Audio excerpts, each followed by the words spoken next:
ఈ కింద వాక్యాలలో ఏది సరైనది? The weather will effect our picnic plans. The weather will effect our picnic plans. ఒక క్షణం ఆలోచించండి. సరే, సరైన సమాధానం D. The weather will effect our picnic plans.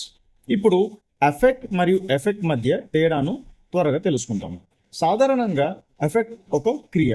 దీని అర్థం ఏదో ఒక దానిని ప్రభావితం చేయడం. దీనిని ఒక యాక్షన్ లా భావించండి. ఉదాహరణకు, the sad movie really affected me. మరియు ఎఫెక్ట్ సాధారణంగా ఒక నామవాచకం. ఇది ఏదో ఒక దాన్ని యొక్క ఫలితం లేదా పర్యవసానం. ఉదాహరణకు, the medicine had a positive effect on my headache. గుర్తుంచుకోవడానికి ఒక చిన్న చిట్కా. ఎఫెక్ట్ ఒక యాక్షన్ క్రియ మరియు ఎఫెక్ట్ ఒక ఎండ్ రిజల్ట్ నామవాచకం. అయితే విషయాలను ఆసక్తికరంగా ఉంచడానికి ఎఫెక్ట్ కొన్నిసార్లు ఒక క్రియగా కూడా ఉపయోగించబడుతుంది. అంటే ఏదో ఒక దాన్ని తీసుకురావడం లేదా కలిగించడం. సాధారణంగా ఇది అధికారిక సందర్భంలో ఉంటుంది. ఉదాహరణకు, the new policy will effect significant changes.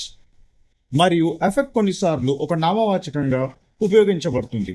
ఇది ఒక వ్యక్తి యొక్క భావోద్వేగ స్థితిని సూచిస్తుంది. ఉదాహరణకు, మనోవిజ్ఞాన శాస్త్రంలో.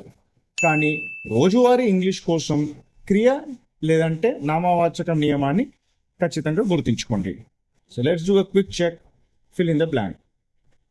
The loud noise had a strong dash on the baby. Effect or effect? How will this decision dash our team? Effect or effect? The answers are effect and effect. మీరు వాటిని సరిగా గుర్తించారా? కామెంట్లలో నాకు తెలియచేయండి.